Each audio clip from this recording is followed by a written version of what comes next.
Hi ಸ್ನೇಹಿತರೆ, ಎಲ್ಲರಿಗೂ ನಮಸ್ಕಾರ.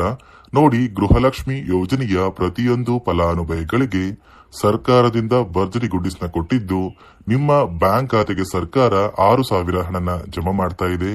ನಾಳೆ ಮಂಗಳವಾರ ಮಾರ್ಚ್ 18ರಂದು ಕರ್ನಾಟಕದ 26 ಜಿಲ್ಲೆಗಳ ಪ್ರತಿಯೊಂದು ಫಲಾನುಭವಿಗಳಿಗೆ ಸರ್ಕಾರ 6,000 ಹಣನ ಜಮಾ ಮಾಡ್ತಾ ಇದ್ದು, ಈ 6,000 ಹಣದಲ್ಲಿ ಗೃಹಲಕ್ಷ್ಮಿ ಯೋಜನೆಯ 17 ಮತ್ತು 18ನೇ ಕಂತಿನ 4,000 ಹಣ, ಅದೇ ರೀತಿ ಅನ್ನಭಾಗ್ಯ ಯೋಜನೆಯ ಕಳೆದ 5 ತಿಂಗಳ ಪೆಂಡಿಂಗ್ ಇರುವಂತಹ 2,000 ಹಣ, ಒಟ್ಟಾರೆ ಪ್ರತಿಯೊಂದು ಫಲಾನುಭವಿಗಳಿಗೆ 6,000 ಹಣ ಜಮಾ ಆಗ್ತಾ ಇದೆ.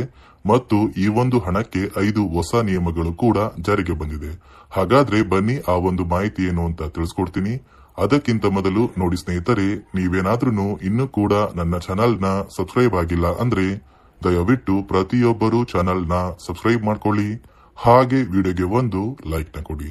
ಹೌದು ವೀಕ್ಷಕರೇ, ಸರ್ಕಾರದಿಂದ ಸಾಕಷ್ಟು ಫಲಾನುಭವಿಗಳು ಕಳೆದ 3 ತಿಂಗಳಿಂದ ಯಾವುದೇ ರೀತಿಯ ಒಂದು ಹಣ ಜಮಾ ಆಗ್ತಾ ಇಲ್ಲ ಅಂತ ಪ್ರತಿನಿತ್ಯವೂ ಕೂಡ ವೇಟ್ ಮಾಡ್ತಾ ಇದ್ರಿ. ಇದೀಗ ಕೆಲವೇ ದಿನಗಳ ಹಿಂದೆ ಸರ್ಕಾರ ಪ್ರತಿಯೊಂದು ಫಲಾನುಭವಿಗಳಿಗೆ ಗೃಹಲಕ್ಷ್ಮಿ ಯೋಜನೆಯ 16ನೇ ಕಂತಿನ ಹಣನ ಜಮಾ ಮಾಡಿ ಸರ್ಕಾರ 17 ಮತ್ತು 18ನೇ ಕಂತಿನ 4,000 ಹಣ, ಅದೇ ರೀತಿ ಅನ್ನಭಾಗ್ಯ ಯೋಜನೆಯ ಕಳೆದ 5 ತಿಂಗಳ 2,000 ಹಣನ ಜಮಾ ಮಾಡ್ತಾ ಇದೆ. ನಿಮ್ಮ ಬ್ಯಾಂಕ್ ಖಾತೆಗೆ ನಾಳೆ ಮಂಗಳವಾರ ಮಾರ್ಚ್ 18ರಂದು ಈ 6,000 ಹಣ ಜಮಾ ಆಗ್ತಾ ಇದೆ. ಬನ್ನಿ ಹೇಗೆ ನಿಮ್ಮ ಬ್ಯಾಂಕ್ ಖಾತೆಗೆ 6,000 ಹಣ ಜಮಾ ಆಗಲಿದೆ ಅಂತ ನಾನು ನಿಮಗೆ ವಿತ್ ಪ್ರೂಫ್ ಮೂಲಕ ಮಾಹಿತಿನ ಕೊಡ್ತಾ ಇದ್ದೀನಿ. ದಯವಿಟ್ಟು ಪ್ರತಿಯೊಬ್ಬರು ಈ ಒಂದು ಆಡಿಯೋನ ಕೇಳಿ. ಎಲ್ಲ ಗೃಹಲಕ್ಷ್ಮಿಗಳಿಗೆ ಇಷ್ಟೇ ಹೇಳಲಿಕ್ಕೆ ಬಯಸ್ತೇನೆ, ನಿಮ್ಮ ಕಾಳಜಿ ನಮಗಿದೆ.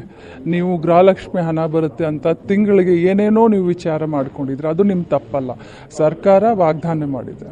ಸಿದ್ದರಾಮಯ್ಯನವರು ಆಗಿರ್ಬೋದು, ಡಿ ಕೆ ಶಿವಕುಮಾರ್ ಅವರಾಗಿರ್ಬೋದು, ತಮಗೆ ಕೊಟ್ಟ ಭಾಷೆಯನ್ನ ನೆರವೇರಿಸಲಿಕ್ಕೆ ಸಾರಥಿ ತರ ನಾನು ಕೂಡ ನಿಂತ್ಕೊಂಡಿದ್ದೀನಿ. ಯಾವುದೇ ಕಾರಣಕ್ಕೂ ಚಿಂತೆ ಬೇಡ. ನಿಮಗೇನು 3 ತಿಂಗಳ ಹಣ ಬಂದಿಲ್ಲ, ಆ 3 ತಿಂಗಳ ಹಣವನ್ನ ಆದಷ್ಟು ಶೀಘ್ರದಲ್ಲಿ ತಮ್ಗೆ ಹಾಕೊಡ್ತೀನಿ. ಕೇಳಿದ್ರಲ್ಲ ವೀಕ್ಷಕರೇ, ಸರ್ಕಾರದಿಂದ ಸಚಿವೆ ಲಕ್ಷ್ಮಿ ಹೆಬ್ಬಾಳ್ಕರ್ ಅವರೇ ಕೊಟ್ಟಿರುವಂತಹ ಒಂದು ಮಾಹಿತಿಯ ಪ್ರಕಾರ ಪ್ರತಿಯೊಂದು ಫಲಾನುಭವಿಗಳಿಗೆ 3 ತಿಂಗಳ ಹಣ ಅಂದ್ರೆ 16, 17 ಮತ್ತು 18ನೇ ಕಂತಿನ ಹಣನ ಜಮಾ ಮಾಡ್ತೀವಿ ಅಂತ ಒಂದು ಮಾಹಿತಿನ ಕೊಟ್ಟಿದ್ರು. ಇದೀಗ 16ನೇ ಕಂತಿನ ಹಣ ಸಾಕಷ್ಟು ಫಲಾನುಭವಿಗಳಿಗೆ ಜಮಾ ಆಗಿದೆ. ಸರ್ಕಾರ ನಾಳೆ ಮಂಗಳವಾರದಿಂದ ನಿಮ್ಮ ಬ್ಯಾಂಕ್ ಖಾತೆಗೆ ಗೃಹಲಕ್ಷ್ಮಿ ಯೋಜನೆಯ 17 ಮತ್ತು 18ನೇ ಕಂತಿನ 4,000 ಹಣ, ಅದೇ ರೀತಿ ಅನ್ನಭಾಗ್ಯ ಯೋಜನೆಯ ಕಳೆದ 5 ತಿಂಗಳ ಪೆಂಡಿಂಗ್ ಇರುವಂತಹ 2,000 ಹಣನ ಜಮಾ ಮಾಡ್ತಾ ಇದೆ. ಈ 6,000 ಹಣ ಒಟ್ಟಿಗೆ ನಿಮ್ಮ ಬ್ಯಾಂಕ್ ಖಾತೆಗೆ ಜಮಾ ಆಗಬೇಕು ಅಂದ್ರೆ ಸರ್ಕಾರ 5 ನಿಯಮಗಳನ್ನ ಕೂಡ ಜಾರಿಗೆ ತಂದಿದೆ. ಈ 5 ನಿಯಮಗಳ ಆಧಾರದ ಮೇಲೆ ನಿಮ್ಮ ಬ್ಯಾಂಕ್ ಖಾತೆಗೆ ಹಣ ಜಮಾ ಆಗಲಿದೆ. ಹಾಗಾದ್ರೆ ಬನ್ನಿ ಸ್ನೇಹಿತರೆ, ಸರ್ಕಾರದಿಂದ ಜಾರಿಗೆ ತಂದಿರುವ ಆ ನಿಯಮಗಳು ಏನು ಅಂತ ಕೂಡ ತಿಳಿಸ್ಕೊಡ್ತೀನಿ.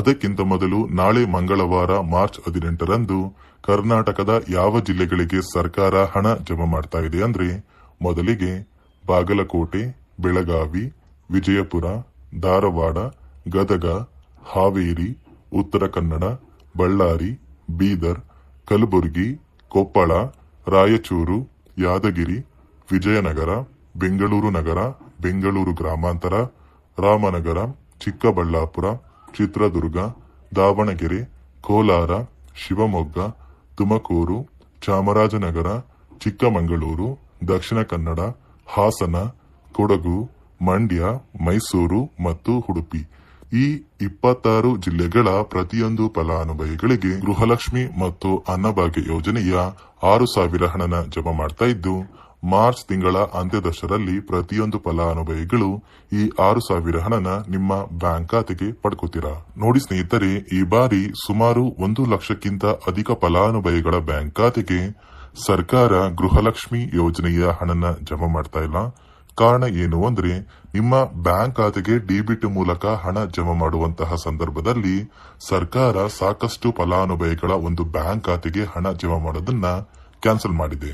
ಯಾಕಂದ್ರೆ ಇತ್ತೀಚೆಗೆ ಹಣಕಾಸು ಇಲಾಖೆ ಜಾರಿಗೆ ತಂದಿರುವ 5 ನಿಯಮಗಳ ಆಧಾರದ ಮೇಲೆ ಪ್ರತಿಯೊಂದು ಫಲಾನುಭವಿಗಳಿಗೆ ಸರ್ಕಾರ ಈ ಒಂದು ಹಣನ ಜಮಾ ಮಾಡ್ತಾ ಇದ್ದು, ಯಾರೆಲ್ಲ ಫಲಾನುಭವಿಗಳು ಈ ನಿಯಮಗಳನ್ನ ಪಾಲಿಸಿಲ್ಲ ನಿಮ್ಮ ಬ್ಯಾಂಕ್ ಖಾತೆಗೂ ಕೂಡ ಹಣ ಜಮಾ ಆಗೋದಿಲ್ಲ.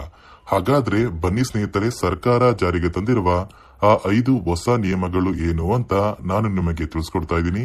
ನೋಡಿ ಸ್ನೇಹಿತರೆ, ಮೊದಲನೆಯ ಒಂದು ನಿಯಮ ಬಂದು ಸಾಕಷ್ಟು ಫಲಾನುಭವಿಗಳು ಹೊಂದಿರುವಂತಹ ಒಂದು ರೇಷನ್ ಕಾರ್ಡ್ ಏನಿದೆ, ಆ ಒಂದು ರೇಷನ್ ಕಾರ್ಡ್ ನ ಮನೆಯ ಸದಸ್ಯರ ಪ್ರತಿಯೊಬ್ಬರ ಒಂದು ಆಧಾರ್ ಕಾರ್ಡ್ ನ ನಿಮ್ಮ ರೇಷನ್ ಕಾರ್ಡ್ಗೆ ಕಡ್ಡಾಯವಾಗಿ ಲಿಂಕ್ ಮಾಡಿಸಬೇಕು.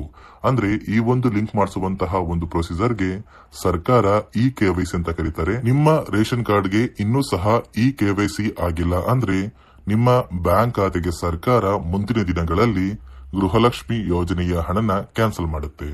ಅದೇ ರೀತಿ ಎರಡನೆಯ ಒಂದು ನಿಯಮ ಬಂದು ಸಾಕಷ್ಟು ಫಲಾನುಭವಿಗಳು ಕಳೆದ 3 ತಿಂಗಳಿಂದ ಸರ್ಕಾರದಿಂದ ಬರ್ತಾ ಇರುವಂತಹ ಒಂದು ರೇಷನ್ ಏನಿದೆ, ಅಂದ್ರೆ ಉಚಿತ ಅಕ್ಕಿ ಏನಿದೆ, ಈ ಒಂದು ರೇಷನ್ ನ ಪಡ್ಕೋತಾ ಇಲ್ಲ. ಒಂದು ವೇಳೆ ಕಳೆದ 3 ತಿಂಗಳಿಂದ ನೀವು ರೇಷನ್ ನ ಪಡ್ಕೊಂಡಿಲ್ಲ ಅಂದ್ರೆ ಸರ್ಕಾರ ನಿಮ್ಮ ಬಳಿ ಇರುವಂತಹ ಒಂದು ರೇಷನ್ ಕಾರ್ಡ್ ನ ಕ್ಯಾನ್ಸಲ್ ಮಾಡುತ್ತೆ. ನಿಮ್ಮ ರೇಷನ್ ಕಾರ್ಡ್ ನ ಸರ್ಕಾರ ಕ್ಯಾನ್ಸಲ್ ಮಾಡಿದ್ರೆ ನಿಮ್ಮ ಬ್ಯಾಂಕ್ ಖಾತೆಗೆ ಗೃಹಲಕ್ಷ್ಮಿ ಯೋಜನೆಯ ಹಣ ಇರಬಹುದು ಮತ್ತು ಸರ್ಕಾರದಿಂದ ಬರುವಂತಹ ಒಂದು ಸೌಲಭ್ಯಗಳನ್ನ ನೀವು ಕಳ್ಕೋಬೇಕಾಗುತ್ತೆ. ಅದೇ ರೀತಿ ಮೂರನೆಯ ಒಂದು ನಿಯಮ ಬಂದು ನೋಡಿ ಸ್ನೇಹಿತರೆ, ನಿಮ್ಮ ಬಳಿ ಇರುವಂತಹ ಒಂದು ಆಧಾರ್ ಕಾರ್ಡ್ ಏನಿದೆ, ಆ ಒಂದು ಆಧಾರ್ ಕಾರ್ಡ್ ನ ಕಳೆದ 15 ವರ್ಷಗಳಲ್ಲಿ ನೀವು ಯಾವುದೇ ರೀತಿಯ ಒಂದು ತಿದ್ದುಪಡಿನ ಮಾಡಿಸಿಲ್ಲ ಅಂದ್ರೆ ನಿಮ್ಮ ಬ್ಯಾಂಕ್ ಖಾತೆಗೆ ಸರ್ಕಾರ ಗೃಹಲಕ್ಷ್ಮಿ ಯೋಜನೆಯ ಹಣನ ಕ್ಯಾನ್ಸಲ್ ಮಾಡುತ್ತೆ. ಯಾಕಂದ್ರೆ ಸರ್ಕಾರದಿಂದ ಬಂದಿರುವಂತಹ ಒಂದು ಆದೇಶದ ಪ್ರಕಾರ ಪ್ರತಿಯೊಂದು ಫಲಾನುಭವಿಗಳು ಕಳೆದ 15 ವರ್ಷಗಳಲ್ಲಿ ಯಾವುದೇ ರೀತಿಯ ಒಂದು ತಿದ್ದುಪಡಿನ ನಿಮ್ಮ ಆಧಾರ್ ಕಾರ್ಡ್ಗೆ ನೀವು ಮಾಡಿಸಿಲ್ಲ ಅಂದ್ರೆ ಕಡ್ಡಾಯವಾಗಿ ಆದಷ್ಟು ಬೇಗ ನಿಮ್ಮ ಆಧಾರ್ ಕಾರ್ಡ್ಗೆ ತಿದ್ದುಪಡಿನ ಮಾಡಿಸಿ. ಅದೇ ರೀತಿ ನಾಲ್ಕನೆಯ ಒಂದು ನಿಯಮ ಬಂದು ನಿಮ್ಮ ಕುಟುಂಬದ ಒಂದು ವಾರ್ಷಿಕ ಆದಾಯ 7 ಲಕ್ಷಕ್ಕಿಂತ ಕಡಿಮೆ ಇರಬೇಕು. ಒಂದು ವೇಳೆ ನಿಮ್ಮ ಕುಟುಂಬದ ವಾರ್ಷಿಕ ಆದಾಯ 7 ಲಕ್ಷಕ್ಕಿಂತ ಜಾಸ್ತಿ ಇದ್ರೆ ನಿಮ್ಮ ಬ್ಯಾಂಕ್ ಖಾತೆಗೆ ಸರ್ಕಾರ ಗೃಹಲಕ್ಷ್ಮಿ ಯೋಜನೆಯ ಹಣನ ಕ್ಯಾನ್ಸಲ್ ಮಾಡುತ್ತೆ. ಅದೇ ರೀತಿ ಐದನೆಯ ಒಂದು ನಿಯಮ ಬಂದು ನಿಮ್ಮ ಕುಟುಂಬದ ಸದಸ್ಯರು ಅಥವಾ ಗೃಹಲಕ್ಷ್ಮಿ ಯೋಜನೆಯ ಫಲಾನುಭವಿಗಳು ಯಾರು ಕೂಡ ಸರ್ಕಾರಿ ನೌಕರರಾಗಿ ಕಾರ್ಯನಿರ್ವಹಿಸ್ತಾ ಇರಬಾರದು.